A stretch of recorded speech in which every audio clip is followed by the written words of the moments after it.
Pak, ini untuk presenter sudah hadir semua, reviewer juga. Ini kita menunggu Pak Teguh atau bagaimana ya, Pak? Oke, untuk Pak Teguh belum bisa hadir ya pada kesempatan hari ini. Jadi kita nanti akan memulai langsung saja. Untuk pemateri udah lengkap ya. Sudah lengkap, Pak. Oke, kalau sudah lengkap, sebelumnya saya ucapkan selamat Hari Raya Idul Fitri, selamat Lebaran ya untuk teman-teman semua. Dan saat ini kita sudah masuk kembali dalam pertemuan pertama sesudah Lebaran. Saya selaku dosen di sini mewakili Pak Teguh juga mengucapkan mohon maaf lahir dan batin pada teman-teman semuanya. Semoga apa yang sudah kita kerjakan ketika bulan Ramadan kemarin memberikan dampak yang baik bagi kita saat ini gitu ya. Baik, teman-teman semuanya, sebelum kita memulai acara perkuliahan pada pagi hari ini, marilah sama-sama kita berdoa sesuai dengan kepercayaan masing-masing. Berdoa dimulai.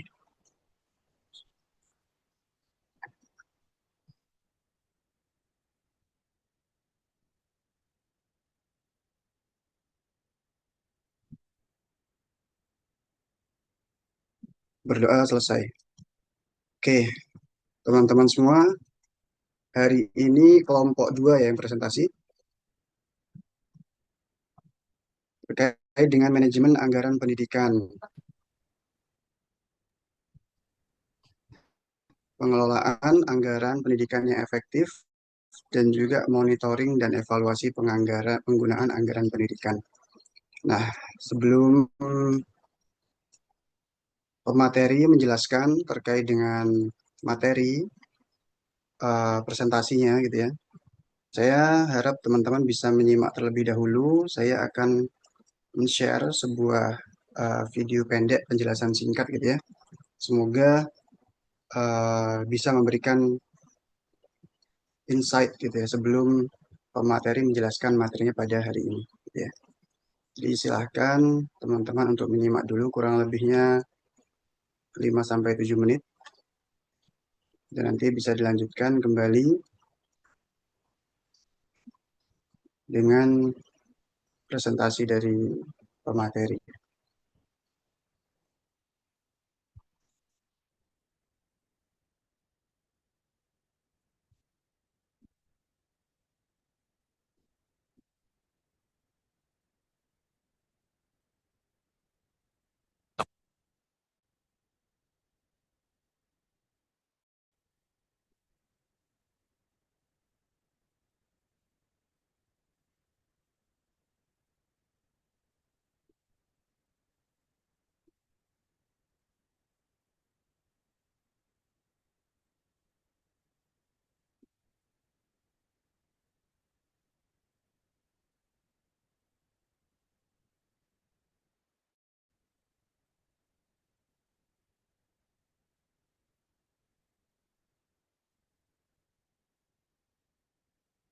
Oke, apa sudah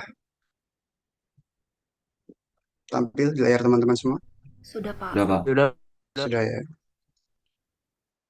Pak. Coba suaranya udah terdengar belum? Suaranya Oke, teman-teman semua, kita pasti setuju. Terdengar, Pak. sudah terdengar ya? Terdengar, Pak. Oke.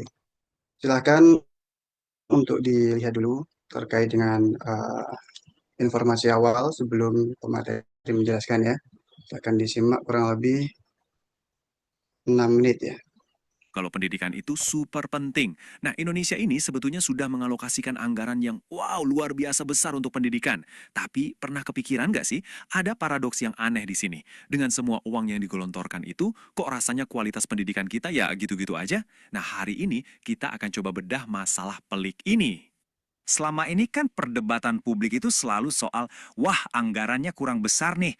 Tapi kalau kita lihat datanya, jangan-jangan itu pertanyaan yang salah. Kalau dana yang jumbo itu bukan jaminan, berarti akar masalahnya ada di tempat lain dong. Nah, sekarang mari kita coba ikuti jejaknya, kita telusuri bareng-bareng. Oke, kita mulai dari fakta dasarnya dulu ya.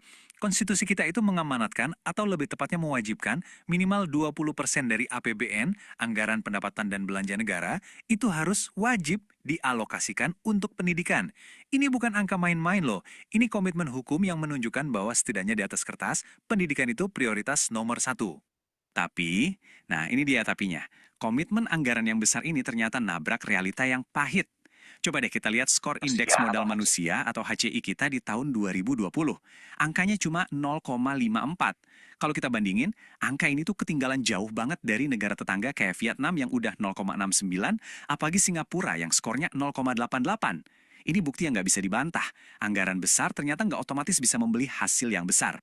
Oke, biar penelusuran kita terstruktur, kita akan bedah jadi 5 bagian utama ya. Mulai dari paradoks anggarannya, lalu kita lihat arsitektur pendanaannya, kita intip buku pedoman sekolah yang namanya RKAS, terus kita lakukan cek realitas kenapa sistemnya bisa gagal, dan terakhir, gimana caranya biar kita bisa belanja dengan lebih cerdas. Oke, kita masuk bagian pertama, arsitektur pendanaan. Yuk kita coba jadi detektif dan ikuti aliran uangnya. Nah, yang mungkin banyak dari kita nggak sadar, dana pendidikan itu ternyata nggak cuma dari pemerintah loh. Ini tuh semacam kerja gotong royong. Ada kontribusi dari orang tua, dari donasi masyarakat, bahkan dari usaha sekolah sendiri, kayak jualan di kantin. Jadi ini membentuk sebuah ekosistem pendanaan yang sebetulnya cukup kompleks. Sekarang, kita fokus ke dana dari pemerintah. Sebagian besar dari 20% APBN tadi, itu nggak dibelanjakan langsung sama pemerintah pusat. Tapi, uangnya itu ditransfer ke pemerintah daerah lewat mekanisme yang namanya transfer ke daerah atau TKD. Nah, program vital seperti bantuan operasional sekolah atau yang kita kenal sebagai dana BOS, itu datangnya dari sini. Dana inilah yang jadi napas bagi operasional sekolah di seluruh penjuru Indonesia. Bagian kedua, buku pedoman sekolah. Setelah dananya sampai di sekolah, terus diapain? Nah, disinilah kita harus kenalan sama yang namanya RKAS. RKS ini bukan sekedar daftar belanjaan biasa ya. Ini tuh dokumen perencanaan strategis tahunan yang idealnya jadi semacam kitab suci untuk setiap rupiah yang dikeluarkan sekolah. Dan ini disusun berdasarkan rencana jangka menengah yang lebih besar lagi. Jadi ada visinya. Proses penyusunannya pun secara teori sangat sistematis. Jadi nggak asal-asalan loh. Dimulai dari evaluasi diri. Sekolah itu ngaca dulu, melihat apa sih kekurangan mereka kalau dibandingin sama standar nasional pendidikan. Nah, celah atau kesenjangan inilah yang kemudian jadi dasar untuk bikin program dan anggarannya. Jadi semua harusnya berdasarkan data, bukan cuma sekedar, kayaknya kita butuh ini deh. Dan ini tuh bukan kerjaannya kepala sekolah sendirian, ini kerja keroyokan. Ada banyak banget pihak yang terlibat. Mulai dari pemerintah yang bikin aturan main, dinas pendidikan yang ngecek dan verifikasi, sampai komite sekolah yang isinya perwakilan orang tua. Seharusnya ada mekanisme saling cek dan awasi di dalamnya. Oke. Sampai sini kelihatannya semua ideal banget kan? Dana ada, perencanaannya sistematis, banyak yang ngawasin. Jadi, kita balik lagi ke pertanyaan awal, di mana letak gagalnya? Kok hasilnya masih jauh dari harapan? Nah, disinilah kita menemukan biang kerok utamanya. Sistem kita, dari pusat sampai sekolah, itu seringkali terjebak dalam fokus pada input. Jadi, keberhasilan itu diukurnya dari apa? Dari terserapnya anggaran, dari selesainya sebuah kegiatan. Gedung baru selesai dibangun? Sukses. Pelatihan guru diadakan? Sukses. Tapi kita sering lupa nanya, tunggu dulu. Siswanya jadi lebih pinter, nak. Gurunya jadi ngajar lebih baik, nak. Kita terlalu sibuk mengukur apa yang dibelanjakan, bukan apa hasilnya. Masalah tadi tuh makin runyam karena diperparah sama tantangan struktural lainnya. Ada tumpang tindih wewenang, ada ketimpangan kualitas yang parah antar daerah, kompetensi guru yang belum merata, sampai biaya-biaya personal yang masih memberatkan banyak keluarga. Nah, setiap masalah ini tuh ibaratnya menggerogoti efektivitas dari anggaran 20% yang super besar itu. Oke, udah cukup pusingnya ya. Sekarang kita beralih dari masalah ke solusi. Terus gimana dong caranya? Para ahli menyarankan beberapa langkah strategis yang bisa kita ambil. Pertama, dan ini yang paling fundamental, geser fokusnya dari input ke output. Jangan lagi tanya, anggarannya habis buat apa? Tapi, hasilnya apa? Kedua, evaluasi ketat dana yang ditransfer ke daerah. Ketiga, perkuat kemitraan dengan industri, terutama untuk sekolah kejuruan. Dan terakhir, yang gak kalah penting, investasikan pada kemampuan para kepala sekolah untuk mengelola keuangan secara profesional. Kutipan ini merangkum inti perbaikannya dengan sangat baik. RKAS itu harus dilihat bukan sebagai tugas administrasi untuk habisin uang, tapi sebagai senjata, sebagai alat strategis untuk meningkatkan mutu. Coba bayangkan kalau setiap sekolah di Indonesia memegang prinsip ini, perubahannya pasti luar biasa. Jadi, kita tutup penelusuran kita kali ini dengan sebuah pertanyaan untuk kita semua renungkan. Anggaran besar kita sudah punya. Sistem perencanaan yang canggih di atas kertas juga ada. Tantangan terbesar kita sekarang itu ada di eksekusi. Dan yang lebih penting, perubahan cara pandang. Pertanyaannya bukan lagi berapa anggarannya, tapi bagaimana kita semua bisa memastikan setiap rupiah yang ada itu benar-benar bekerja untuk mencerdaskan kehidupan bangsa.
Hello, Panudianya keluar ya? Udah join lagi Tio.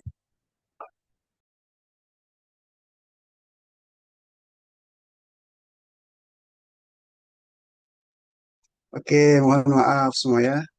Tiba-tiba laptopnya mati tadi. Oke, tadi sudah sampai akhir belum teman-teman melihatnya? Sudah habis Udah Pak Pak, videonya sudah Pak. selesai. Sudah sampai habis ya? Oke, semoga yang pertama ini bisa membuka sedikit terkait dengan materi yang akan disampaikan pemateri gitu ya. Terkait dengan bagaimana sih eh, kira-kira menganggarkan dana yang efektif itu. Gitu ya. Oke, silakan moderatornya siapa? Mas Yoga ya? Iya, Pak. Oke, silakan Mas Yoga untuk Oke, baik. share-nya. Assalamualaikum warahmatullahi wabarakatuh. Selamat pagi Waalaikumsalam. menjelang siang. Yang kami hormati Pak Teguh dan Pak Nudia selaku dosen pengampu mata kuliah penganggaran dan studi kelayakan, serta teman-teman yang saya banggakan. Bahkan saya Yoga Rika Putra selaku moderator yang akan memandu jalannya presentasi pada pertemuan hari ini. Materi yang akan dipresentasikan pada hari ini adalah manajemen anggaran pendidikan yang akan disampaikan oleh kelompok 2. Kepada kelompok 2, kami persilakan. Oke, tes suara saya masuk nggak ya, Kak? Terdengar Nurul. Oke, terima kasih.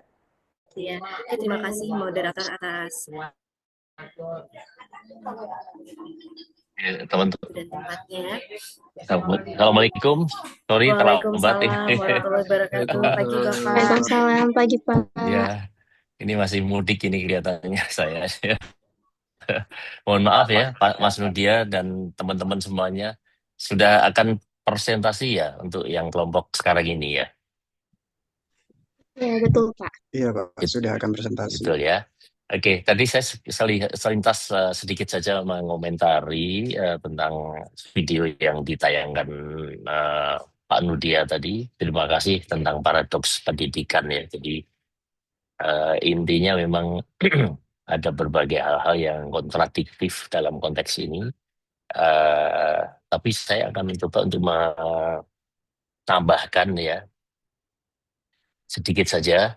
Ada 3 poin saja. Yang poin pertama itu adalah nampaknya prinsip yang harus ditegakkan dalam manajemen anggaran ya sesuai dengan topik pada hari ini itu adalah ada prinsip yang penting banget di sini adalah transparansi dan akuntabilitas ya.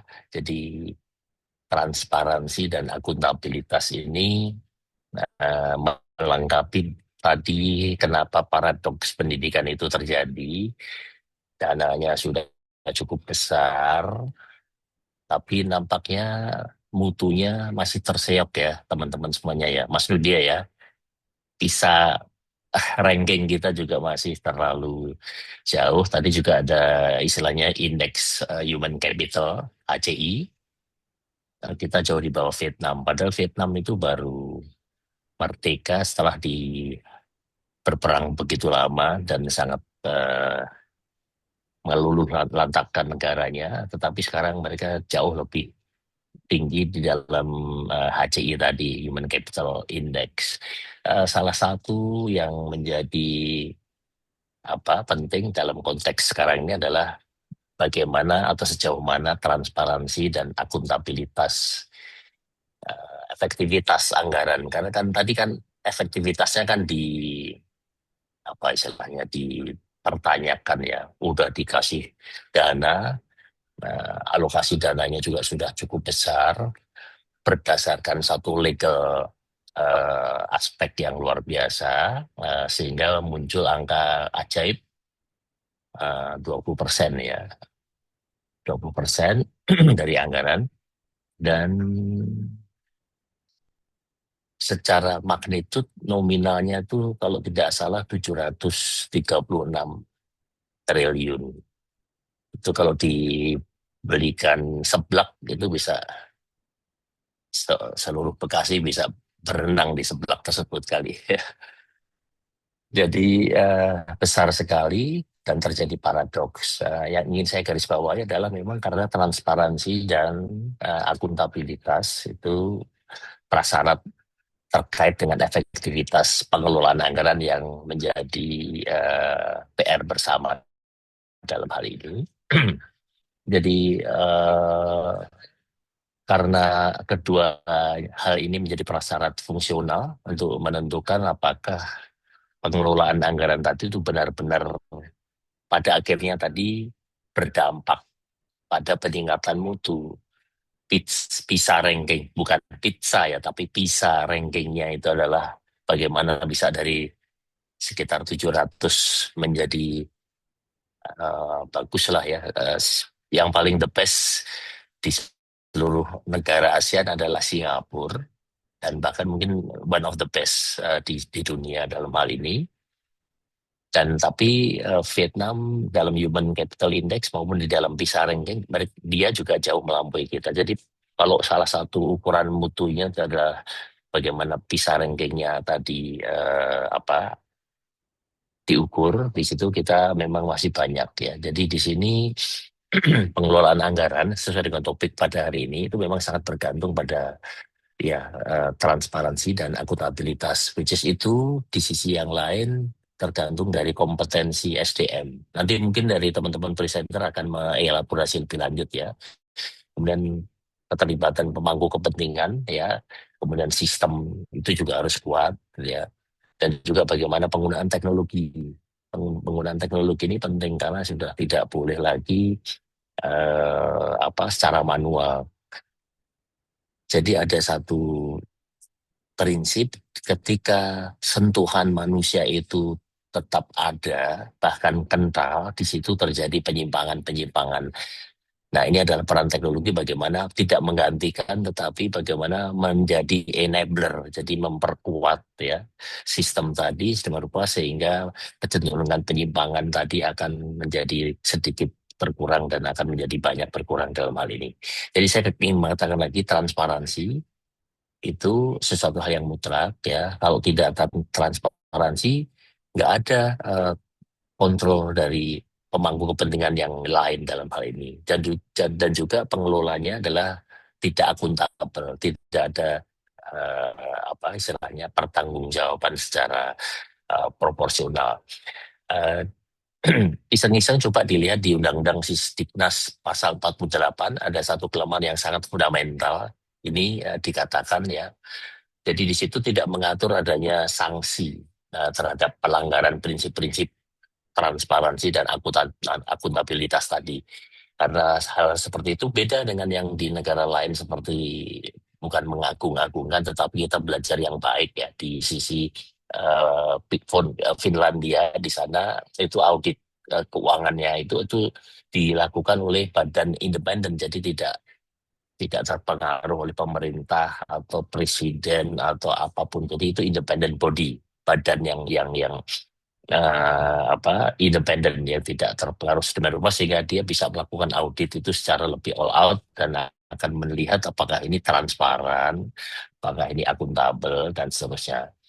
Dan di negara yang lain seperti Australia juga seperti itu. Jadi kan saya ingin mendorong juga teman-teman tidak melihat hanya dari sisi Indonesia saja dengan melihat paradok yang ada di Indonesia, tetapi kita juga harus benchmarking ke beberapa negara yang memang mereka sudah melakukan hal-hal yang lebih baik dalam hal ini. Itu satu. Tentang yang kedua adalah substansi terkait juga dengan topik ini adalah monitoring berbasis data dan teknologi. Jadi tanpa data itu kita tahu persis dana bos itu misalkan update datanya tidak valid, itu juga walaupun digelontorin banyak tapi ternyata muridnya tidak sesuai lagi atau apa dan sebagainya. Dan ini terjadi di berbagai provinsi yang ada ya. Jadi memang harus dilakukan yang namanya monitoring, tapi dibalut oleh yang namanya teknologi ya dari manual menjadi digital. Karena kalau tidak seperti itu nanti akan terjadi banyak beberapa hal yang penyimpangan people touch ya, people touch. Jadi kalau begitu ada sentuhan manusia di situ yang pasti kecenderungannya akan terjadi penyimpangan, tidak transparan, tidak akuntabel dan seterusnya dan sebagainya di situ. Di dalam buku manajemen keuangan saya yang terbit tahun 2025 yang kemarin itu ada istilah three line of defense. Jadi ada tiga garis pertahanan ya. Lini pertama itu ya untuk bagaimana operasional sekolah itu kokoh. Yang pertama adalah manajemen sekolah, kepala sekolah dan bendahara. Ini memang harus orang-orang yang memang akuntabel dalam konteks ini. Itu lini pertama, pertahanan pertama itu manajemen sekolahnya itu bagaimana, baik itu dari sisi kepala sekolah dan bendaharanya, integritasnya dan sebagainya. Lini kedua ya itu adalah bagaimana fungsi manajemen risikonya ya secara internal. Jadi harus ada pengkajian atau pengukuran tentang risiko-risiko yang akan terjadi di satu sekolah atau di lembaga pendidikan tertentu ya. Dan kemudian juga bagaimana istilahnya perhitungan-perhitungan keuangan ya yang harus dihitung dalam konteks ini. Itu penting banget. Itu secara teknis itu perlu dalam rangka juga bagaimana RKAS tadi yang disebutkan personal dan lebih efektif dan lebih efisien dan seterusnya di situ. Dan yang lini yang ketiga itu adalah selalu ada yang namanya audit. Makanya di sini ada monitoring dan evaluasi ya. Jadi audit internal itu penting, audit eksternal itu juga penting juga dalam konteks ini. Jadi ini adalah pertahanan, tiga pertahanan yang diperlukan di dalam rangka untuk mengawal. Kira-kira seperti tadi ya. Itu yang kedua adalah masalah teknologi dan yang ketiga yang saya ingin sampaikan di sini adalah bagaimana tadi sudah disinggung juga di dalam video singkat dari Mas Mudia di dalam Paradoks Indonesia itu adalah bagaimana anggaran itu harus dievaluasi, tidak berdasar, oh ini sudah terserap nih semuanya aman, sesuai dengan anggaran yang sudah disepakati aman, gitu ya. Tetapi harusnya dievaluasi tadi berdasarkan kinerja, jadi performance based evaluation, ya.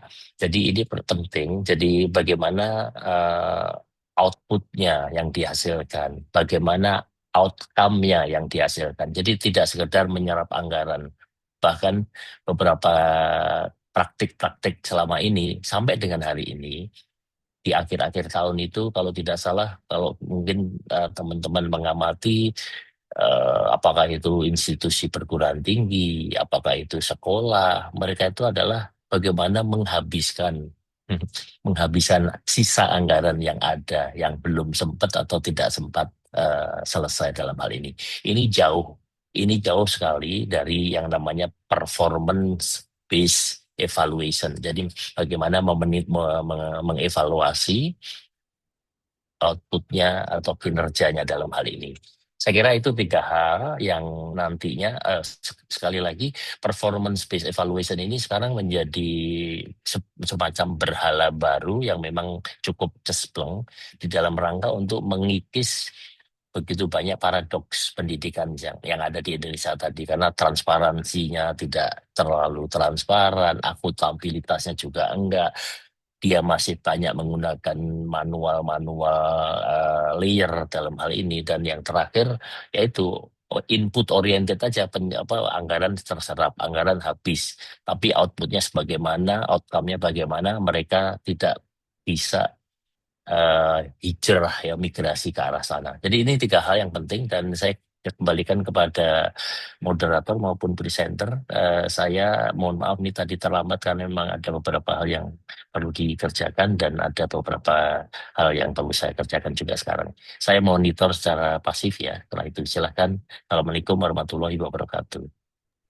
Waalaikumsalam warahmatullahi wabarakatuh. Baik, terima kasih Bapak. Saya izin lanjutkan untuk presentasi dari kelompok 2. Tadi teman-teman sudah melihat video yang disampaikan, yang ditayangkan oleh Mohon maaf, Mbak, itu suaranya di sini kurang terdengar ya, kurang tahu yang lainnya. Oke, sebentar Pak. Suaranya kecil. Kecil ya? Ya.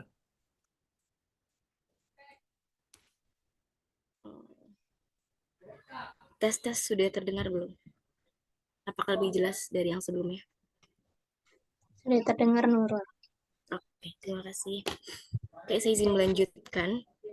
Tadi teman-teman sudah menonton tayangan dari video yang pernah dia sampaikan bahwa setiap rupiah bagaimana caranya dapat menghasilkan kecerdasan bagi bangsanya itu sendiri. Nah, di sini kami akan membahas bagaimana pengelolaan anggaran pendidikan itu bisa berjalan dengan baik. Perkenalkan, kami dari kelompok 2 yang terdiri dari Katarina Clariza, Vika Rosda Humira, Hera Distia Ramadhani, Nurul Hikmah, Puspa Latifah Putri, dan Kinayah Awaliyah. Next. Oke, yang pertama kami akan membahas pengelolaan anggaran pendidikan. Sekolah punya dana, tapi apakah sudah dikelola dengan benar? Atau justru ada dana yang tadi sisa yang disebutkan oleh Pak Teguh, itu tidak memberikan manfaat apapun bagi anak bangsa. Nah, untuk menjawab hal tersebut, kita perlu memahami bahwa pengelolaan anggaran pendidikan tidak berdiri sendiri, tetapi terintegrasi dalam beberapa aspek penting, yaitu ada 2 nih, pengelolaan kas bank dan pengadaan dan pengelolaan investasi pendidikan. Yang pertama, pengelolaan kas dan bank. Sekolah harus mampu mengatur arus kas harian agar tetap stabil, mulai dari penerimaan hingga pengeluaran, termasuk bagaimana menjalin hubungan dengan pihak perbankan, serta mengelola dana yang belum terpakai. Nah, yang kedua, pengadaan dan pengelolaan investasi pendidikan. Sekolah tidak hanya berfokus pada penggunaan dana, tetapi juga memastikan bahwa setiap pengeluaran, setiap rupiah yang dikeluarkan memberikan manfaat jangka panjang, baik melalui pengadaan barang, jasa, maupun pengelolaan aset pendidikan. Dengan pengelolaan yang tepat, sekolah tidak hanya menjaga transparansi dan akuntabilitas, tetapi juga mampu meminimalkan risiko keuangan serta mengoptimalkan seluruh sumber daya yang dimilikinya. Next, pembahasan pertama terkait dengan pengelolaan kas dan bank. Ya, bagian yang A, manajemen kas harian. Nah, pada bagian ini kita membahas tentang manajemen kas harian yang menjadi salah satu aspek penting dalam menjaga kestabilan keuangan sekolah. Pengelolaan kas harian yang dilakukan secara terencana dan tertib memungkinkan arus kas dapat dipantau dengan jelas sehingga kebutuhan operasional sekolah tetap terpenuhi tanpa adanya hambatan. Jadi, manajemen kas tidak hanya sekedar pencatatan, tetapi juga memastikan ketersediaan dana untuk kebutuhan jangka pendeknya. Nah, hal ini sejalan dengan pendapat Bridgerham dan Houston pada tahun 2019, pengelolaan kas dapat menjaga keseimbangan likuiditas dan efisiensi dana. Artinya, sekolah harus mampu menyeimbangkan antara pemasukan dan pengeluaran agar tidak terjadi kekurangan kas. Dalam praktiknya, pengelolaan kas mencakup 3 tahapan utama. Yang pertama, perencanaan, pengendalian, dan juga evaluasi yang nanti akan kita bahas. Perencanaan dilakukan melalui penyusunan arus kas, pengendalian dilakukan dengan pencatatan transaksi secara rutin, dan evaluasi dilakukan untuk memastikan kondisi keuangan tetap stabil.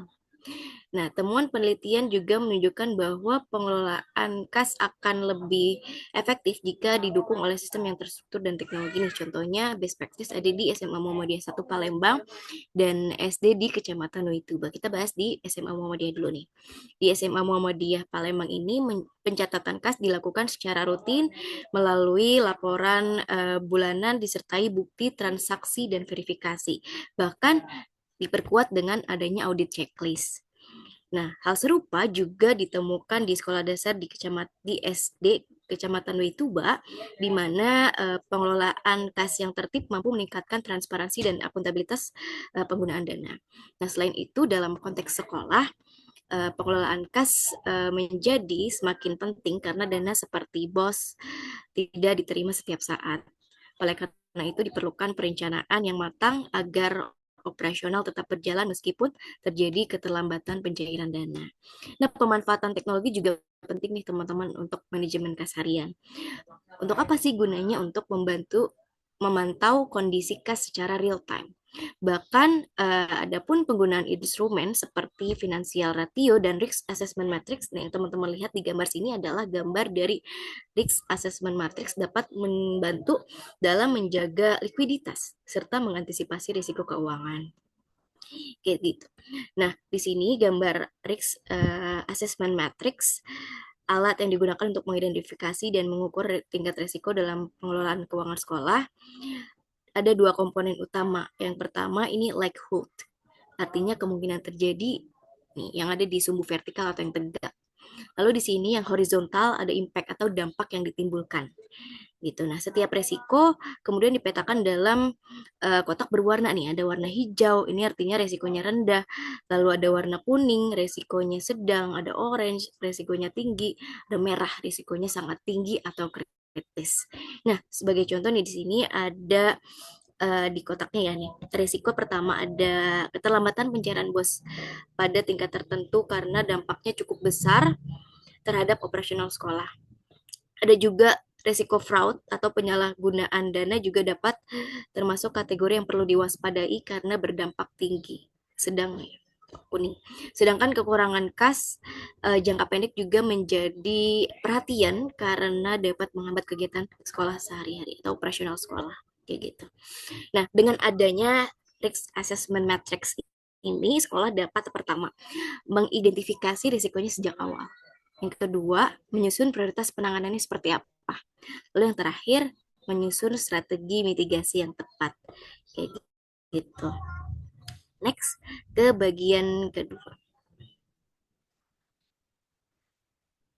Oke, yang B adalah hubungan dengan perbankan. Bagaimana sih sekolah ini mempunyai hubungan ke bank gitu. Secara teori di sini ada menurut Miskin dan Sarletis pada tahun 2010, bank ini sebagai intermediari keuangan Artinya dia berfungsi untuk menjaga arus dana, stabilitas, dan efisiensi keuangan. Dalam praktik di sekolah, hal ini terlihat dari peran bank dalam mempercepat penyaluran dana, seperti dana BOS, ya, sehingga kegiatan yang sudah disusun dalam RKS dapat berjalan tanpa hambatan. Selain itu juga adanya pemanfaatan layanan digital seperti mobile banking atau internet banking juga sangat membantu bendahara dalam memantau atau memonitoring kas secara real time kayak gitu, dan juga dapat membantu dalam menyusun laporan keuangan dengan lebih cepat dan lebih akurat. Nah, ini menunjukkan bahwa inovasi perbankan mampu meningkatkan efisiensi dan transparansi yang tadi ditekankan oleh Pak Teguh. Dari sisi keamanan, penggunaan rekening bank serta pemisahan dana berdasarkan sumbernya. Ini teman-teman bisa lihat di gambar yang paling atas. Ini pemisahan rekening berdasarkan sumbernya. Ada rekening BOS, dan ada rekening masyarakat. Nah, gitu. Dengan sistem pencatatan yang jelas serta proses audit menjadi lebih mudah dan risiko penyalahgunaan dana pun dapat diminimalkan. Bank juga berperan dalam mengoptimalkan dana sekolah, misalnya melalui produk deposito, sehingga dana yang belum digunakan tetap memberikan manfaat tanpa mengganggu kebutuhan operasional sekolah. Nah, selain itu juga adanya laporan mutasi rekening dan layanan konsultasi keuangan semakin memperkuat peran bank sebagai mitra strategis bagi sekolah.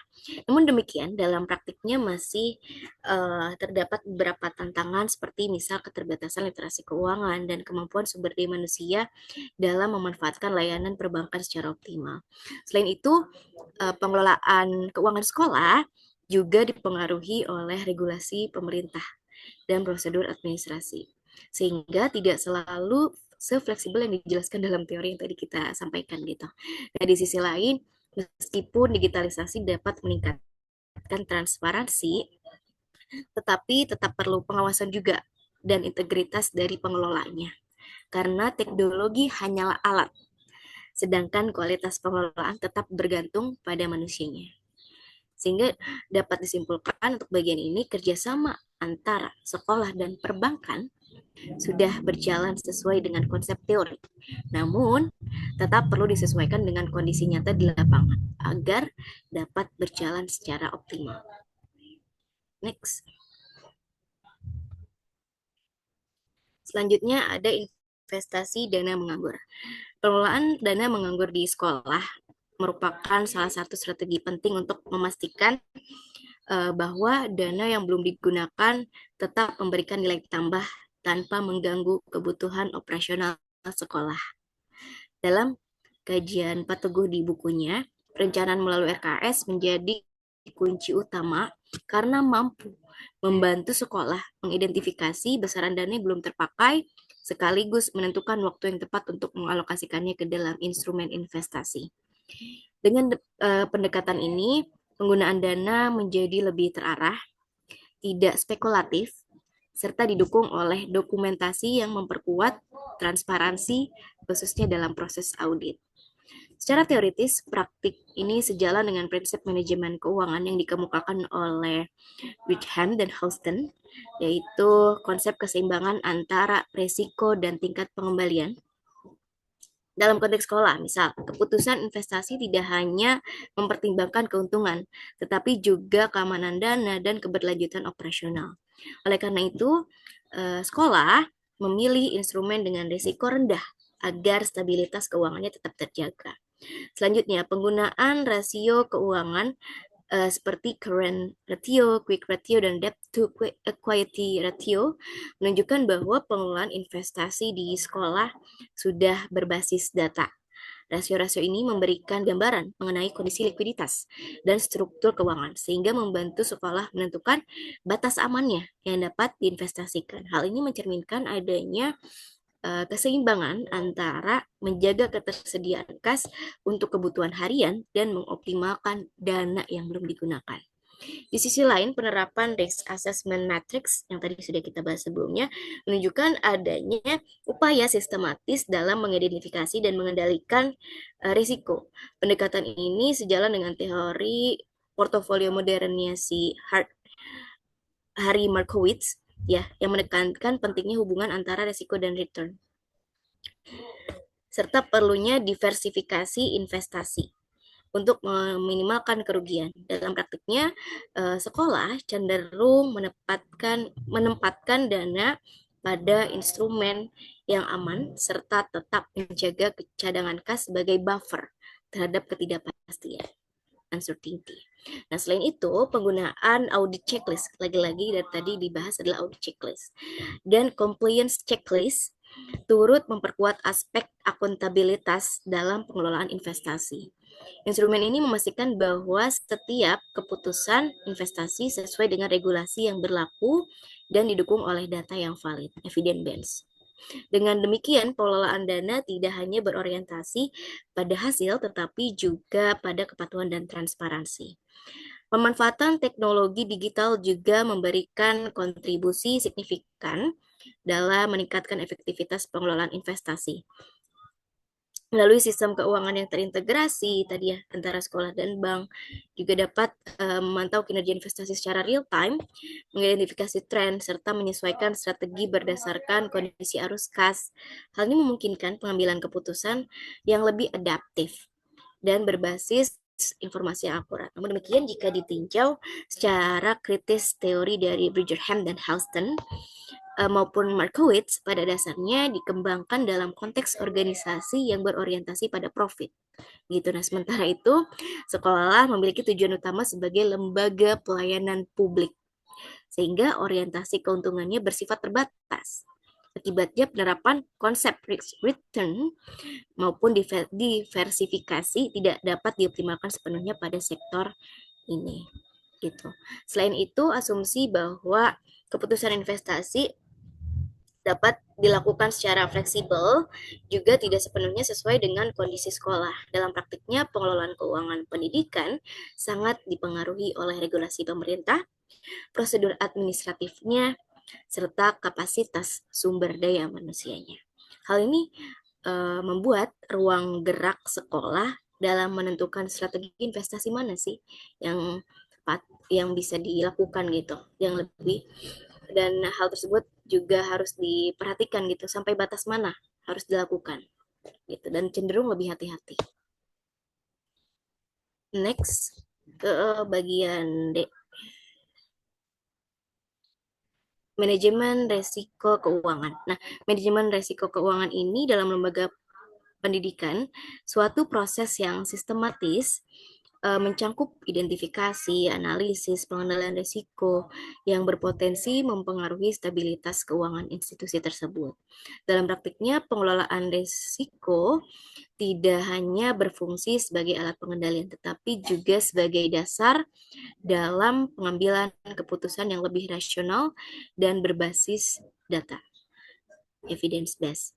Salah satu pendekatan yang digunakan untuk mendukung proses tersebut adalah penggunaan atau pemanfaatan matriks rasio risiko yang memungkinkan pemetaan risiko berdasarkan tingkat dampak dan probabilitasnya. Teman-teman bisa lihat di sini dari sangat rendah sampai sangat tinggi, lalu dampaknya seperti apa, apakah rendah, tinggi. Dan tadi sudah dijelaskan juga ya, warna hijau itu rendah, kuning itu sedang, orange itu tinggi, merah itu sangat tinggi. Gitu. Di sini juga sudah ada nih penjelasannya. Oh, ternyata keterlambatan bos itu dia rendah ke sedang gitu. Dana mengendap terlalu lama, oh tingkat probabilitasnya peluangnya sangat rendah. Lalu di sini yang sangat tinggi ini ada fraud atau penyalahgunaan dana. Gitu.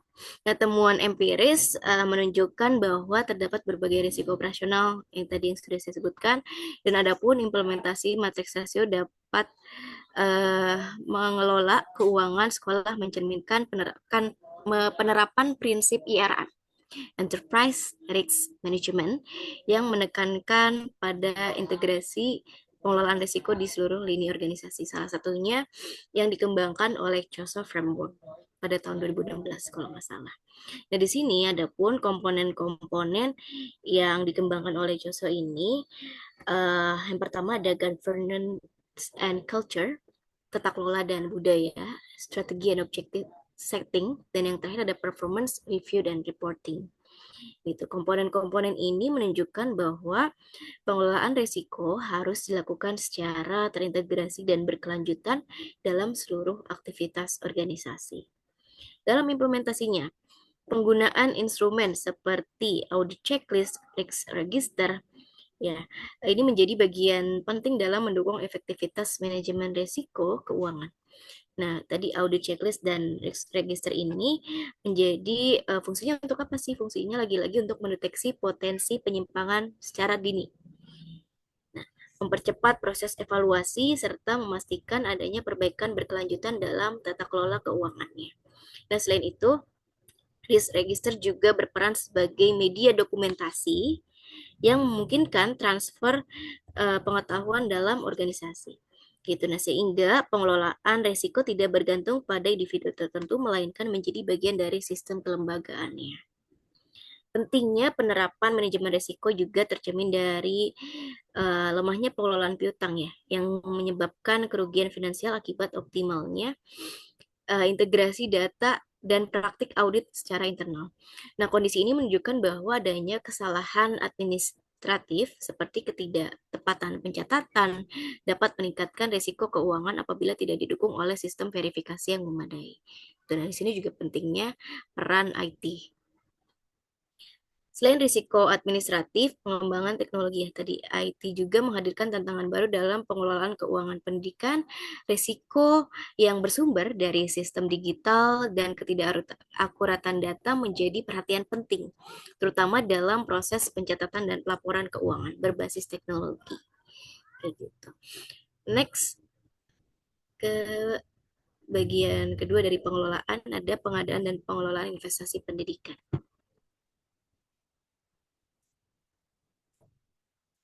Nah, pengelolaan investasi pendidikan pada tingkat sekolah memegang peran strategis dalam mendukung peningkatan kualitas sarana dan prasarana, pembelajaran, dan sumber daya manusia.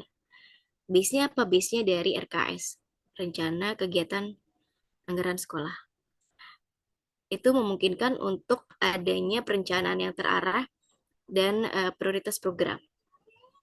Serta yang terakhir, tujuan dari manajemen investasi pendidikan adalah menjamin efisiensi dan efektivitas anggaran.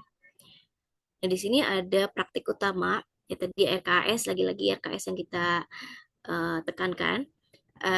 Praktik utamanya adalah, pertama adalah bagian identifikasi kebutuhan dan dasar investasinya seperti apa. Itu tercantum semua dalam RKS. Jadi harus dikelola oleh orang-orang yang memang mempunyai kemampuan di bidangnya, kayak gitu. Lalu yang kedua adanya berlapis nih, validasi dan verifikasi.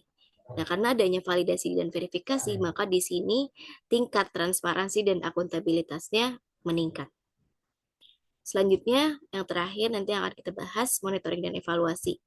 Ini bagaimana rencana yang sudah dicatat di RKS itu bisa terlaksana dengan baik. Maka di sini bagaimana kesesuaian, kita menilai bagaimana kesesuaian antara rencana dan realita. Nah, manajemen investasi pendidikan ini, analisis dan instrumen yang kita gunakan ada 3. Yang pertama adalah rasio keuangan. Di sini mengukur likuiditas dan kemampuan investasi sekolah. Yang kedua adalah risk assessment matrix, lagi dipakai untuk identifikasi dan mitigasi risiko. Dan yang terakhir adalah audit checklist dan compliance checklist. Ini gunanya untuk pengawasan dan deteksi sejak dini. Demikian penyampaian yang dapat saya sampaikan. Selanjutnya akan dilanjutkan oleh Kinaya. Oke, terima kasih Nurul. Selanjutnya kita masuk ke pengadaan barang dan jasa pendidikan. Nah, pengadaan barang dan jasa pendidikan ini penting juga dalam menunjang operasional dan juga mutu pendidikan. Nah, di sini RKAS itu berfungsi sebagai instrumen utamanya yang memungkinkan sekolah itu bisa menyusun perencanaan pengadaan berbasis data dan kebutuhan nyata. Jadi dengan adanya RKAS di sini, alokasi anggaran itu dapat diatur secara lebih terstruktur gitu, sehingga meminimalkan potensi pemborosan maupun pengadaan yang nggak relevan gitu. Nah, kemudian pengadaan di sini juga harus menerapkan prinsip good governance yang menekankan pada transparansi, terus juga akuntabilitas, partisipasi, dan juga efisiensi dalam pengelolaan sumber daya publiknya. Karena dengan adanya keterlibatan berbagai pemangku kepentingan itu, misalnya seperti komite sekolah dalam proses perencanaan maupun pelaporan keuangannya, akan menciptakan tata kelola yang terbuka gitu, lebih bertanggung jawab, serta nggak hanya berorientasi pada pemenuhan kebutuhan saja gitu, tapi juga berorientasi pada legitimasi publik. Nah, kemudian dalam penggunaannya juga setiap anggaran harus mengacu sama prinsip value for money, agar hasil yang diperoleh itu bisa lebih optimal dan sesuai dengan biaya yang dikeluarkan. Boleh di next. Kemudian bagian pengawasan dan tata kelola pengadaan. Nah, di sini agensi teori itu menjelaskan bahwa pentingnya mekanisme pengawasan dalam pengelolaan dana pendidikan. Jadi sekolah itu bertindak sebagai pengelola dana atau agen, sementara pemerintah itu bertindak sebagai prinsipal. Nah, dalam hubungannya antara sekolah, pemerintah, dan juga masyarakat di sini dapat ada pemicu penyimpangan juga gitu apabila nggak diimbangi sama sistem kontrol yang memadai. Sehingga di sini ada beberapa hal yang perlu diperhatikan dalam pengawasan pengadaan jasa pendidikan. Yang pertama itu ada audit checklist sebagai instrumen pengawasan. Jadi audit checklist ini tadi berfungsi sebagai audit kontrol gitu, agar semua proses pengendaliannya itu tetap sesuai sama aturan dan nggak menyimpang. Kemudian yang kedua, mekanisme pengawasan yang terstruktur. Di sini pengawasan yang dilakukan secara terstruktur itu menjadi bagian penting juga untuk bisa menjaga agar pengelolaan pengadaan itu tetap berjalan dengan baik, transparan, dan juga sesuai aturan. Kemudian yang ketiga, penggunaan compliance requirement checklist. Di sini juga tadi sudah dijelaskan oleh Nurul bahwa penggunaan compliance checklist ini membantu memastikan bahwa semua proses pengadaannya itu sudah sesuai sama aturan dan standar akuntansi yang berlaku. Nah, hal ini juga sejalan sama sistem pendidikan pengendalian internal gitu. Yaitu ada prosedur yang bisa mengatur agar kegiatan berjalan dengan baik dan laporan keuangan itu dapat dipercaya oleh berbagai pihak. Nah, dengan pengendalian yang baik ini, kesalahan sama penyimpangan itu bisa dapat diminimalkan, sehingga proses pengadaannya itu bisa menjadi lebih transparan dan dapat dipertanggungjawabkan. Kemudian yang keempat itu penerapan prinsip value for money. Nah, prinsip value for money di sini berarti setiap pengeluaran dalam pengadaan itu harus digunakan sebaik mungkin. Artinya kita harus mempertimbangkan biaya yang hemat, bagaimana, penggunaan yang tepatnya bagaimana, dan juga hasil yang benar-benar bermanfaat gitu. Jadi pengadaan itu nggak hanya sekedar membeli kebutuhan saja, tapi memastikan bahwa hasil yang diperoleh itu sesuai sama kualitas dan manfaat yang diharapkan.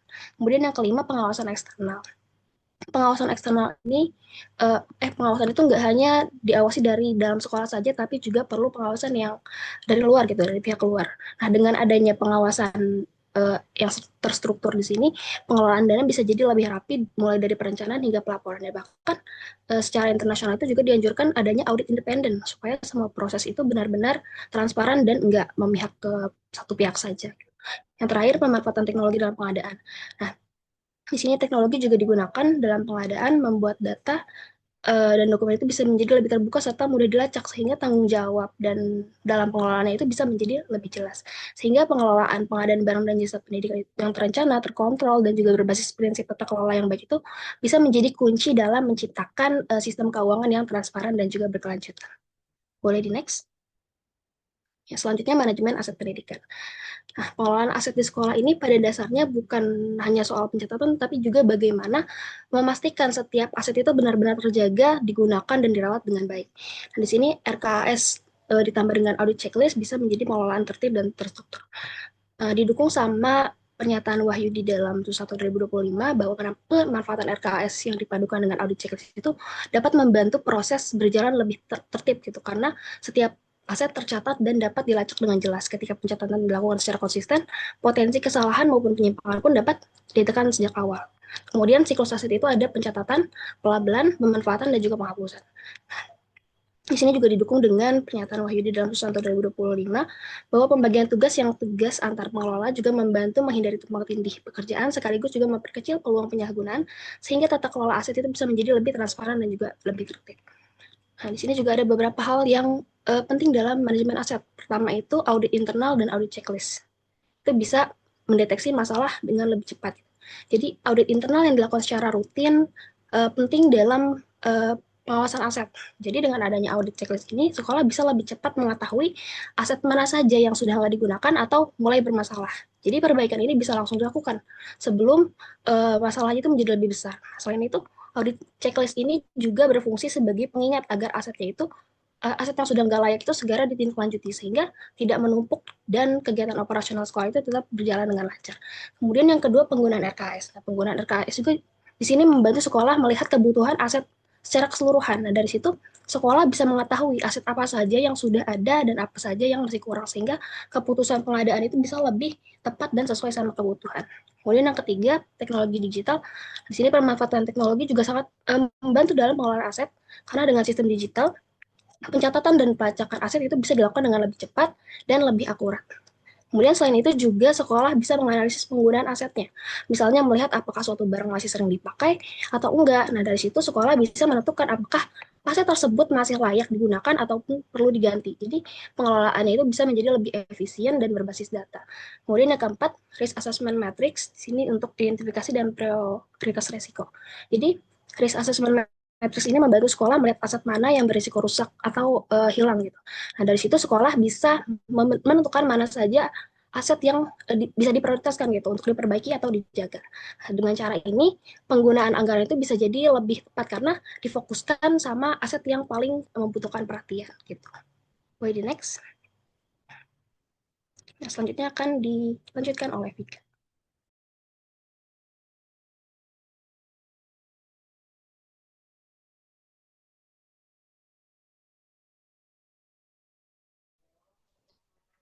Baik, sebentar ya ajan dulu.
Baik, izin melanjutkan.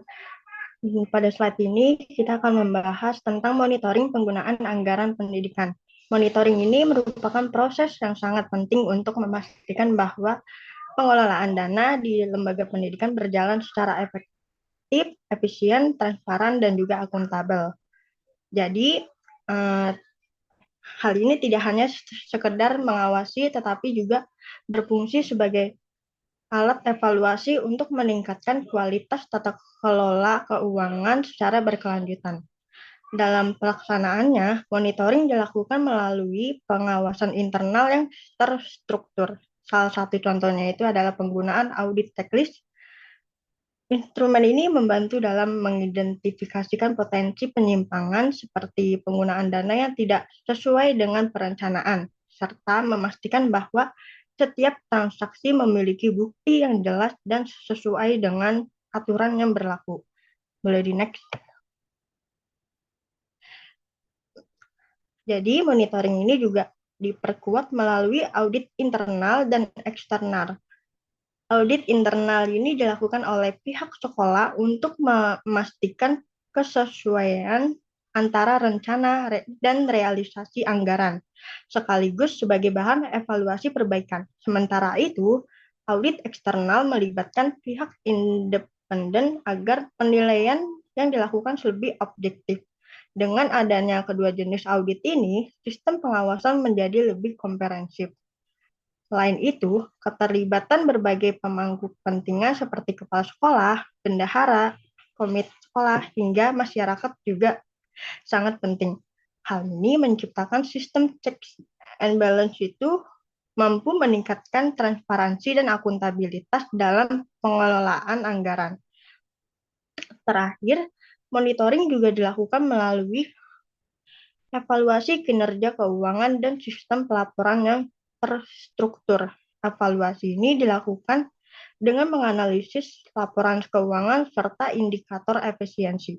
Adanya audit trail memungkinkan setiap transaksi dapat ditelusuri dengan jelas. Ditambah lagi, penggunaan dokumen seperti RKAS membantu dalam membandingkan antara perencanaan dan realisasi anggaran secara lebih sistematis. Dengan begitu, monitoring penggunaan anggaran pendidikan tidak hanya berfungsi sebagai pengawasan, tapi juga sebagai upaya strategis dalam meningkatkan efektivitas dan kepercayaan terhadap pengelolaan dana pendidikan. Boleh di next.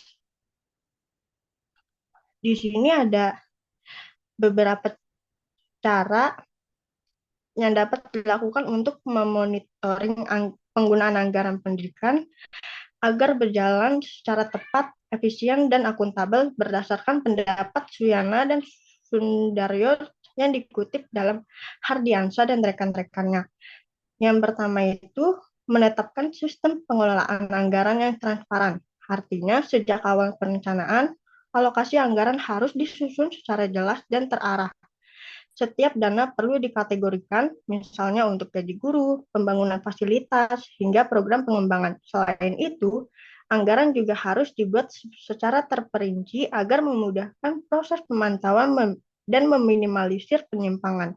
Selanjutnya yang kedua ada dokumentasi dan pencatatan pengeluaran. Dalam hal ini, setiap lembaga pendidikan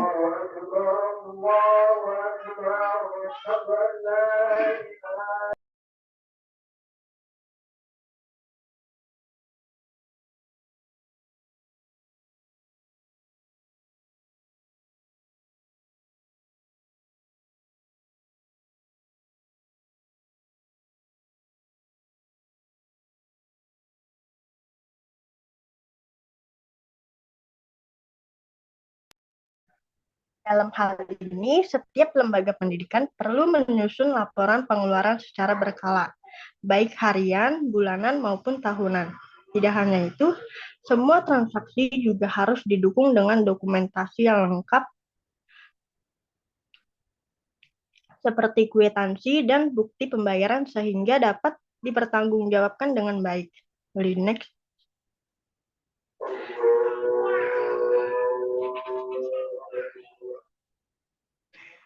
Yang ketiga yaitu pemantauan teknologi melalui teknologi. Di era digital ini, penggunaan sistem manajemen anggaran berbasis aplikasi sangat membantu dalam memonitor penggunaan dana secara real-time.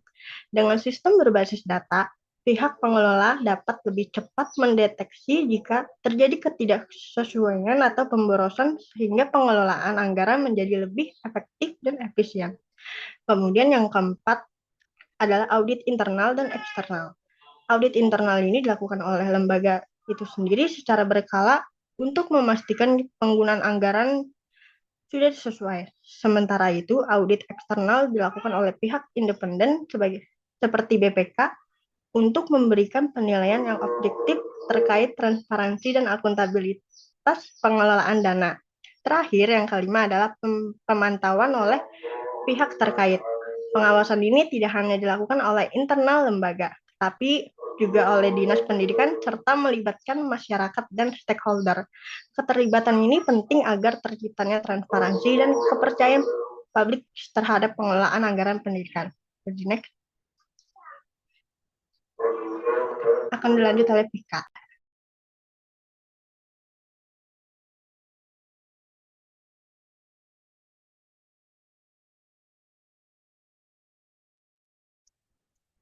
Selanjutnya ada evaluasi penggunaan anggaran pendidikan. Jadi anggaran pendidikan merupakan yang dibuat seluruh program dan dengan adanya menjadi belajar mengajar itu dapat berjalan dengan baik dan berkualitas. Boleh di next? Oke, selanjutnya ini ada konsep anggaran dan pembiayaan pendidikan. Jadi menurut Mujayaroh dan Rahmat 2020 menjelaskan bahwa pendidikan adalah langkah-langkah melaksanakan dan menilai pengeluaran untuk program serta kegiatan pendidikan yang tertuang dalam rencana kerja sekolah atau RKS dan rencana kegiatan anggaran sekolah atau RKAS. Nah, penjelasan itu menekankan bahwa anggaran lebih dari sekedar sekumpulan angka, tapi merupakan alat manajerial yang menghubungkan perencanaan, pelaksanaan, dan evaluasi secara keseluruhan. Adapun menurut Harbes dan kawan-kawan, tahun 2024 menyatakan bahwa pada dasarnya kualitas pendidikan itu sebanding dengan dana pendidikan yang diimplementasikan. Semakin besar dan terarah dana yang digunakan, maka semakin baik kualitas layanan pendidikan yang dihasilkan. Namun jumlah anggaran yang besar tidak secara otomatis memastikan mutu jika pengelolaan itu tidak transparan dan tidak dievaluasi secara rutin.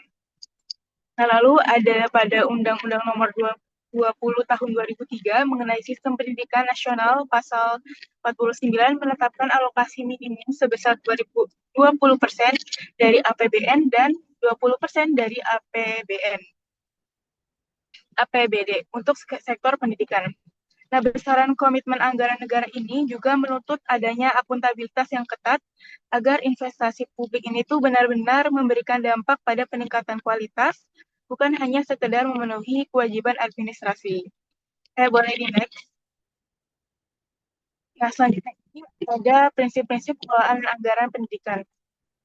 Pada Undang-Undang Nomor 20 Tahun 2003, Pasal 48 menggarisbawahi 4 prinsip utama dalam pengelolaan dana pendidikan, yaitu ada keadilan, efisiensi, keterbukaan, dan tanggung jawab publik.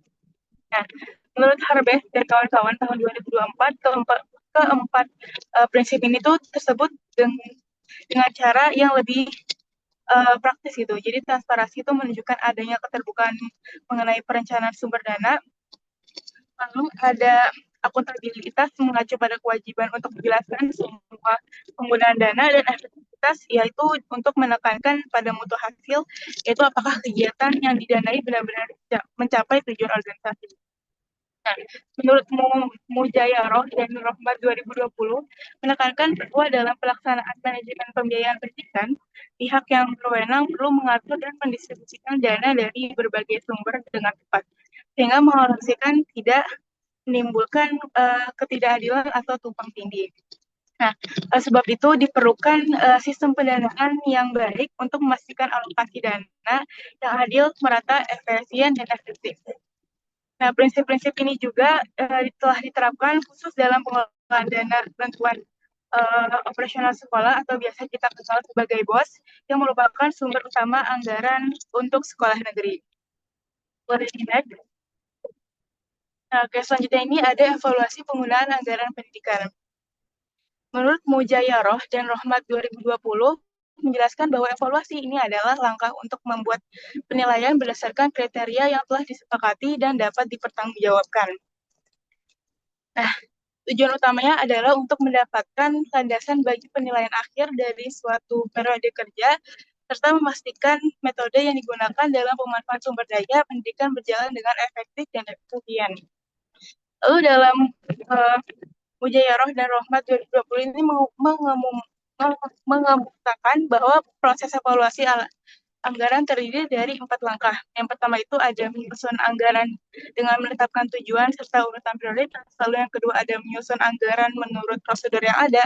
Yang ketiga mengawasi pelaksanaan anggaran melalui pengelolaan, administrasi, pengeluaran, dan pelaporan. Dan yang keempat, yang terakhir mengevaluasi pelaksanaan anggaran dan memberikan saran perbaikan untuk periode mendatang. Nah, dalam pelaksanaannya penilaian anggaran di sekolah menggunakan beberapa alat penting. Salah satunya itu ada RKAS atau Rencana Kegiatan Anggaran Sekolah. RKAS ini tuh berfungsi sebagai acuan utama dalam evaluasi karena formatnya sudah bagus sehingga memudahkan auditor untuk menemukan dan memeriksa data keuangan dengan lebih cepat dan efisien. Dan itu juga ada daftar periksa audit, dan alat ini tuh membantu pengawas untuk secara rutin mengecek apakah ada kesalahan atau kejanggalan dalam administrasi.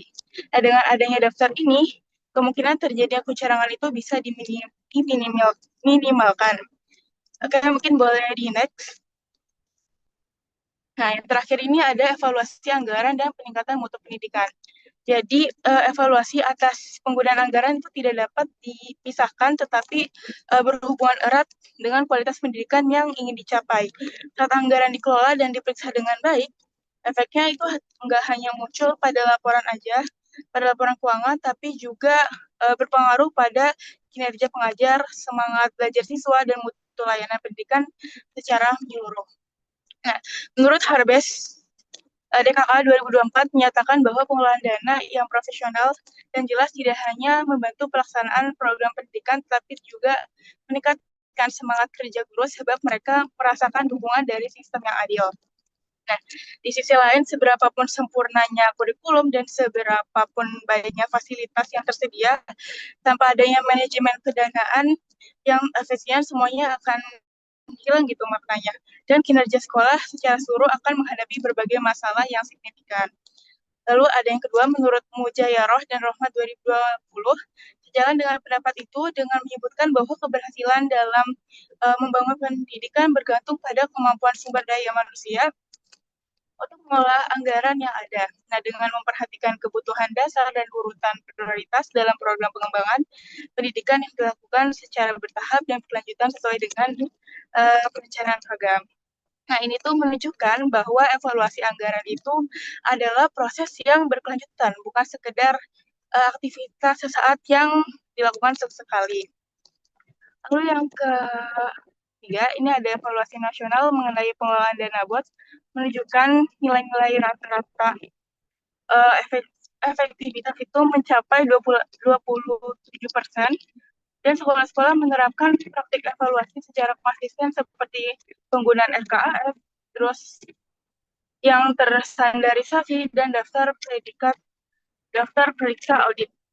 Terbukti memiliki pengelolaan yang lebih baik dan dapat diikuti oleh sekolah lain. Dan penemuan ini menegaskan bahwa berinvestasi dalam sistem evaluasi anggaran yang baik akan menghasilkan dampak positif terhadap kualitas pendidikan dalam jangka panjang. Boleh di next. Oke, selanjutnya akan disampaikan oleh Hera. Terima kasih. Oke, baik. Yang berikutnya adalah studi kasus. Di sini saya mencantumkan 3 sekolah untuk penerapan pengelolaan anggaran pendidikan di sekolah tersebut. Jadi yang pertama itu ada di SMA Negeri Kolomadu yang berada di Kabupaten Karanganyar, Jawa Tengah. Jadi sumber pendanaan dari sekolah ini itu berasal dari bantuan operasional sekolah atau BOS dan juga dana swadaya masyarakat.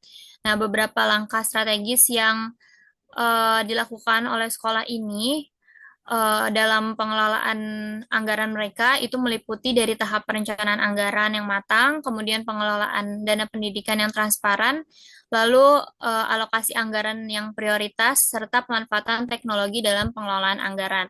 Nah, yang pertama dimulai dari tahap perencanaan anggaran yang matang. Jadi dalam setiap tahun anggaran, sekolah ini menyusun rencana anggaran berbasis pada kebutuhan real dan prioritas pendidikan dengan melibatkan seluruh komponen sekolah. Nah, hal ini dilakukan agar perencanaan anggarannya itu menjadi lebih tepat sasaran dan mencakup aspek-aspek penting untuk meningkatkan kualitas pendidikan.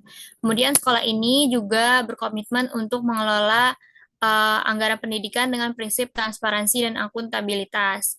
Jadi setiap penggunaan anggaran itu diaudit secara internal dan juga laporan keuangan itu disampaikan kepada pihak-pihak yang berkepentingan. Selanjutnya, anggaran pendidikan di sekolah ini juga diprioritaskan pada sektor-sektor yang langsung berdampak pada peningkatan kualitas pendidikan seperti untuk pengembangan kualitas guru, kemudian pembelian buku, dan juga peningkatan fasilitas belajar yang ada di sekolah tersebut. Selain itu, sekolah ini juga memanfaatkan teknologi informasi dalam pengelolaan anggaran dan pelaporan keuangan untuk memudahkan pengawasan dan meminimalkan kemungkinan kesalahan atau penyalahgunaan anggaran. Hal ini juga memungkinkan kepala sekolah dan juga pihak terkait untuk melakukan evaluasi anggaran secara lebih tepat dan akurat. Boleh di next. Oke, yang berikutnya itu penelitian yang dilakukan oleh Rekasari 2020 di SMA Negeri 7 Bengkulu Selatan.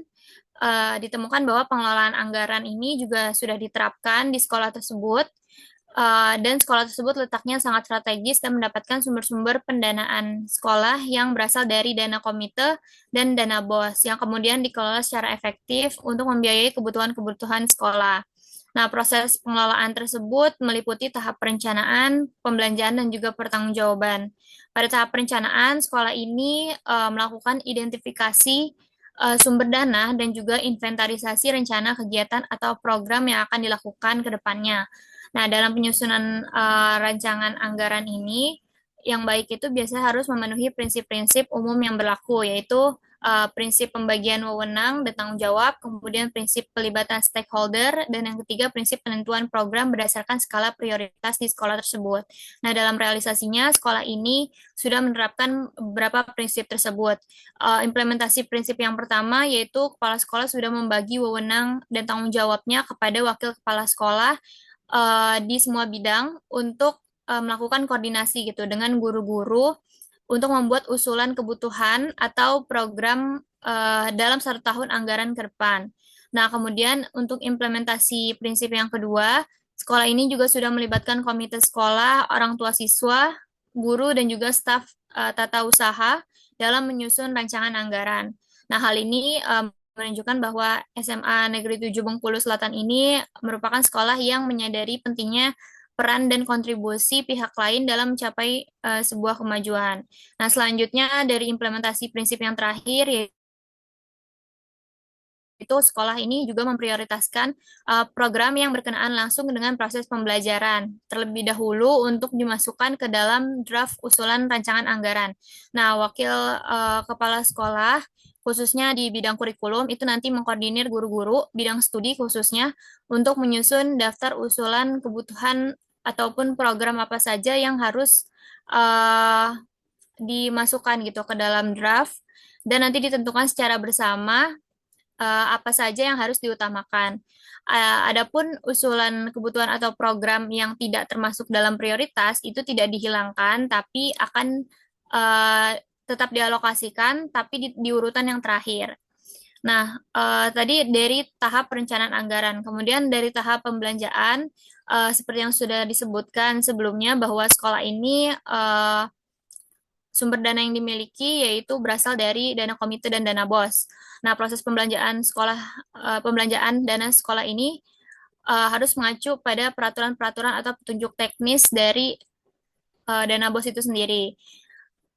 Kemudian untuk pembelanjaan anggaran ini di sekolah ini sudah sesuai dengan yang ada di petunjuk teknis yang ada, dan sekolah ini juga sudah mengimplementasikan prinsip-prinsip pengelolaan keuangan, yaitu transparansi, akuntabel, efektif, dan efisien. Namun ada sedikit kendala, yaitu sekolah kurang melakukan pendekatan terhadap orang tua siswa, sehingga hampir setiap tahun pelajaran itu sering terjadi tunggakan pembayaran untuk iuran komite, karena tadi kan sumber dananya berasal salah satunya dari dana komite. Kemudian lanjut pada tahap yang pertanggungjawaban anggaran.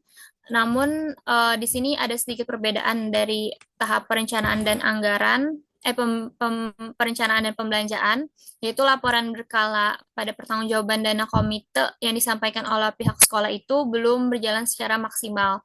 Dan sekolah juga belum mempublikasikan pelaporan penerimaan dana BOS yang diterima secara terbuka kepada masyarakat. Oke, boleh di next. Yang berikutnya yaitu pengelolaan anggaran pendidikan yang terjadi di SMK Negeri 1 Pinrang, Sulawesi Selatan. Oke. Penelitian ini dilakukan oleh Utami 2024 yang ditemukan bahwa di SMK Negeri 1 Pinrang yang berada di Sulawesi Selatan ini juga telah menunjukkan komitmennya dalam meningkatkan kualitas operasional pendidikan melalui pengelolaan anggaran yang efektif.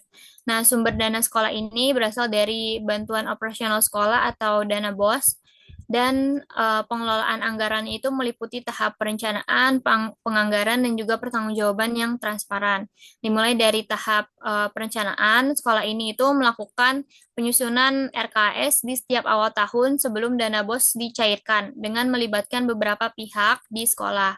Nah, dalam tahap ini setiap divisi atau departemen yang ada di sekolah itu nantinya memiliki kesempatan untuk menyampaikan proposal kegiatan dan juga anggaran yang akan mereka rencanakan.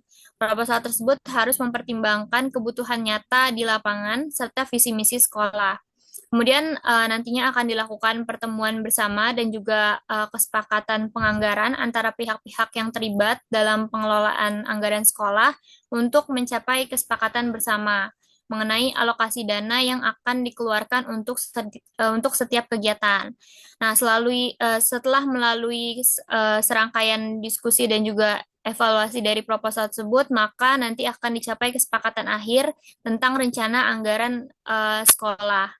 Setelah itu nanti akan lanjut ke tahap penganggaran dana. Jadi dana BOS itu menjadi sumber dana utama di sekolah ini yang dihitung berdasarkan jumlah siswa yang terdaftar di sekolah.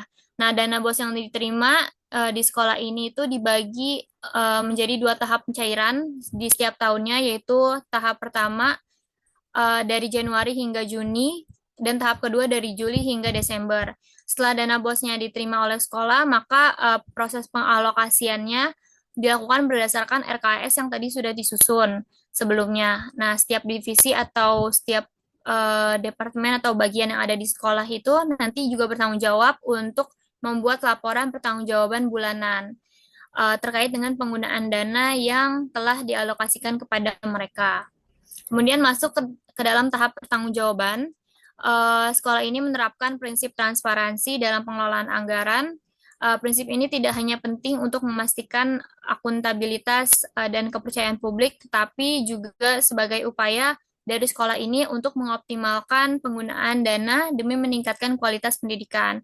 Adapun pertanggungjawaban yang dilakukan itu dimulai dari tadi yang setiap divisi atau departemen atau bagian di sekolah ini itu membuat laporan bulanan yang disertai dengan bukti-bukti pendukung seperti nota atau kwitansi, dan selanjutnya nanti laporan tersebut akan diverifikasi dan divalidasi oleh bendahara sekolah dan nantinya dirangkum menjadi satu laporan keuangan tahunan di sekolah tersebut.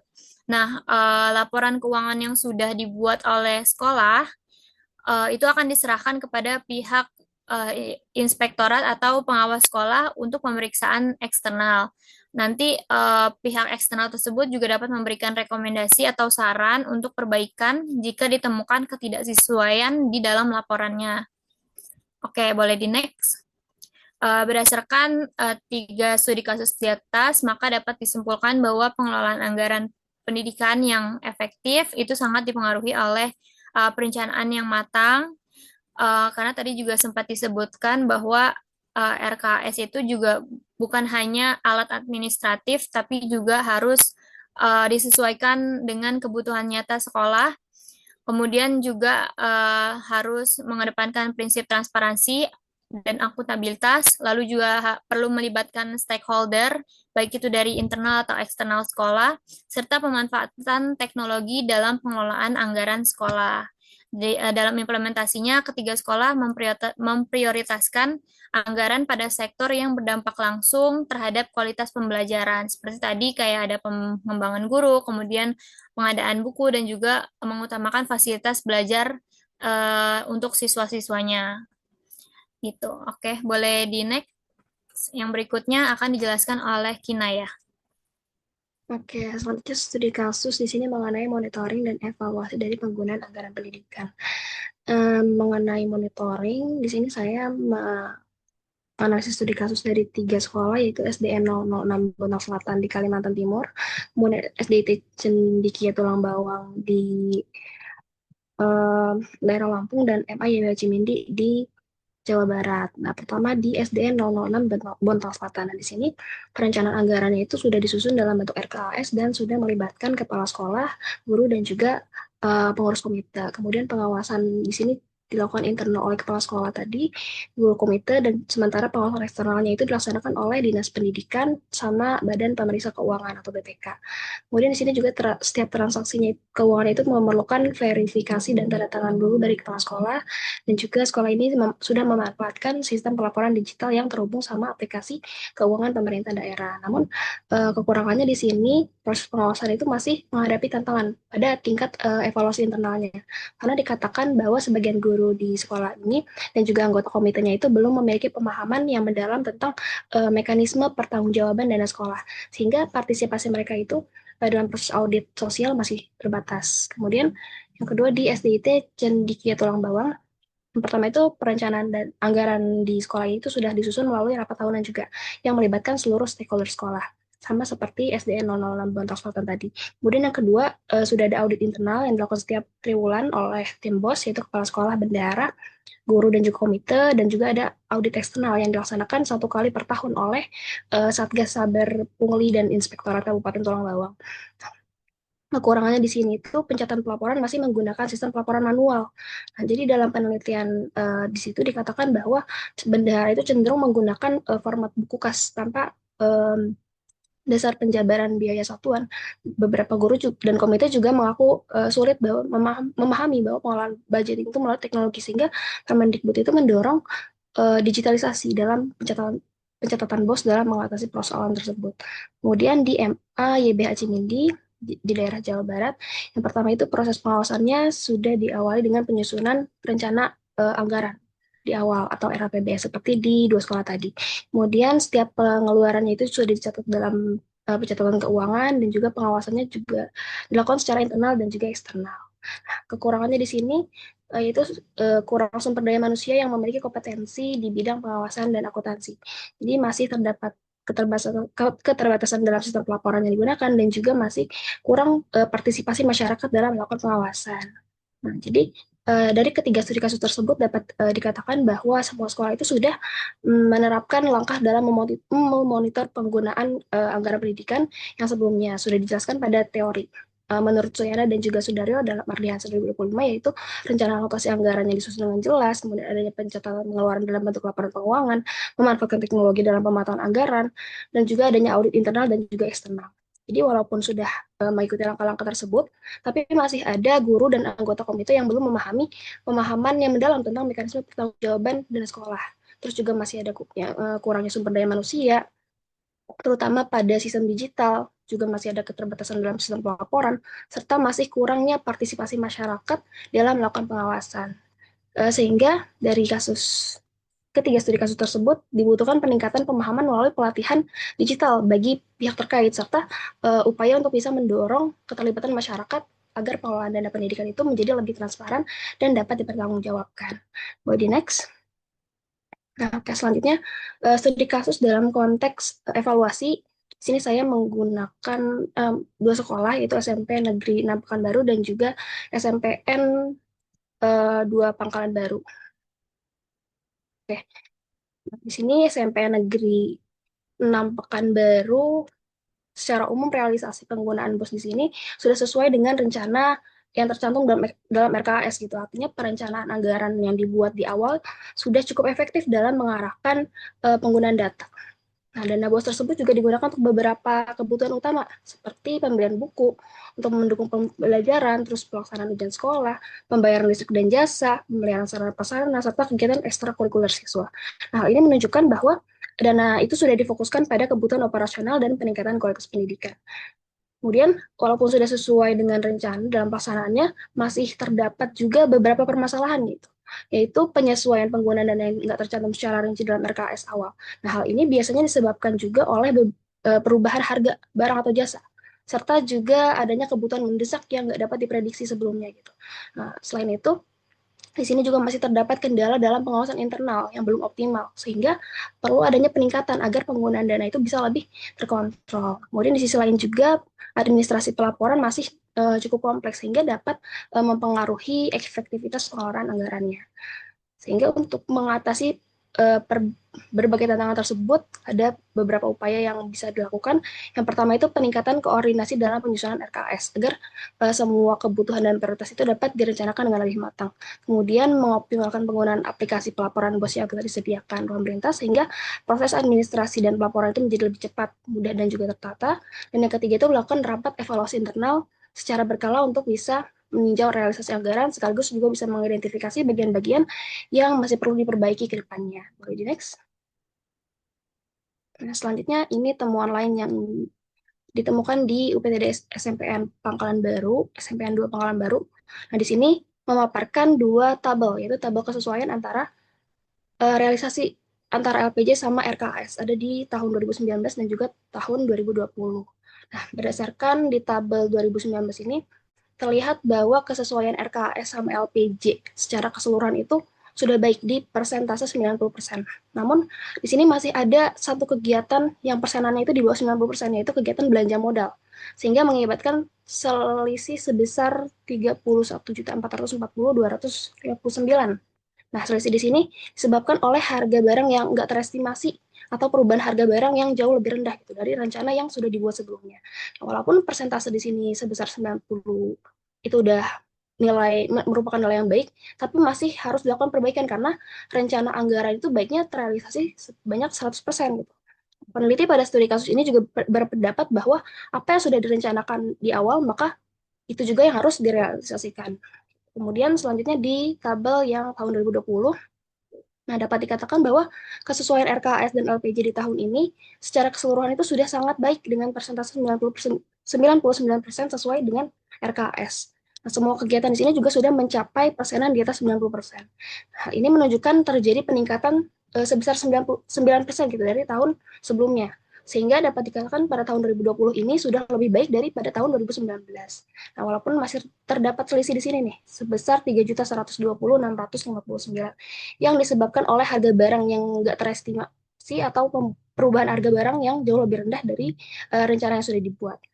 Jadi dari kedua tabel kesesuaian realisasi antara LPJ dengan RKS di sini, peneliti menyarankan bahwa dalam pembuatan rencana kerja sekolah itu perlu memastikan jumlah anggaran yang sudah dibuat dengan serealistis mungkin gitu, karena sebelum penyusunan itu sekolah bisa melakukan survei terlebih dahulu kepada toko yang bisa dipercaya dengan tidak adanya kenaikan harga setelahnya gitu.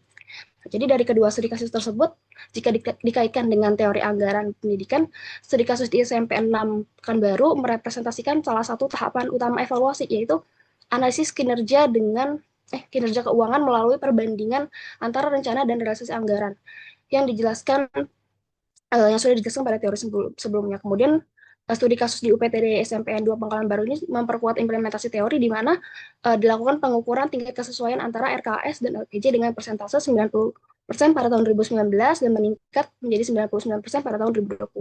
Nah, peningkatan ini menunjukkan bahwa adanya evaluasi berkelanjutan gitu yang berdampak pada perbaikan perencanaan dan juga pelaksanaan anggaran. Boleh di next. Selanjutnya akan dilanjutkan oleh Katarina. Oke, terima kasih Kinaya. Yang selanjutnya itu ada kesimpulan. Kesimpulannya yaitu pengelolaan anggaran pendidikan yang optimal bergantung pada RKAS teliti, kemudian pengelolaan kas harian, rasio keuangan, dan matriks resiko dengan prinsip keterbukaan, kecermatan, serta keterlibatan pemangku kepentingan untuk memaksimalkan dana BOS melalui kolaborasi perbankan dan inovasi digital. Dan tadi dari studi kasus yang sudah disebutkan seperti SMA Negeri Colomadu dan SMK Negeri 1 Pinrang mencapai realisasi hingga 99% berkat pengawasan bertingkat dan pelaporan digital. Meski ada tantangan seperti keterampilan digital rendah dan pelaporan manual masih menghambat. Nah, di sini ada saran aplikatifnya yaitu berupa sistem BOS digital, kemudian pelatihan keuangan, dan forum kolaboratif dengan komite sekolah yang akan memperkuat pengawasan timbal balik sehingga mendukung efektivitas dana, menghindari kekurangan likuiditas, dan mewujudkan mutu pendidikan unggul sebagaimana diamanatkan Undang-Undang Nomor 20 Tahun 2003. Slide selanjutnya. Kemudian ada rekomendasi dari tadi studi kasus yang sudah dijelaskan. Jadi di sini rekomendasinya itu ada 3 bagi pihak sekolah, bagi pemerintah atau dinas pendidikan, dan bagi masyarakat, orang tua, dan stakeholder. Nah, untuk bagi pihak sekolah ini dimaksudkan untuk kepala sekolah, guru, bendahara, dan komite. Di sini memprioritaskan penyusunan RKS partisipatif dengan prioritas pada pengembangan guru dan sarana prasarana. Kemudian juga bisa dilakukan dengan menerapkan pelatihan rutin manajemen keuangan, termasuk rasio likuiditas dan risk assessment. Kemudian ada adopsi digitalisasi pelaporan BOS via aplikasi resmi untuk pemantauan real-time, serta melakukan audit internal bulanan dengan checklist untuk transparansi dana. Nah, yang kedua, untuk pemerintah atau dinas pendidikan ini, kita bisa melakukan dengan panduan teknis BOS terbaru dan subsidi pelatihan digital bagi sekolah. Di sini bentuk tim pengawas eksternal berbasis daerah untuk audit triwulannya. Nah, bisa juga dilakukan dengan kita mengintegrasikan sistem pelaporan nasional yang terhubung antar level untuk deteksi dini penyimpangan. Yang terakhir itu bagi masyarakat, orang tua, dan stakeholder eksternal di sini dimaksudkan ikut serta dalam forum evaluasi anggaran triwulan via komite sekolah. Kemudian juga melakukan pantauan publikasi laporan keuangan sekolah secara online dan diberikan masukan prioritas kebutuhan pendidikan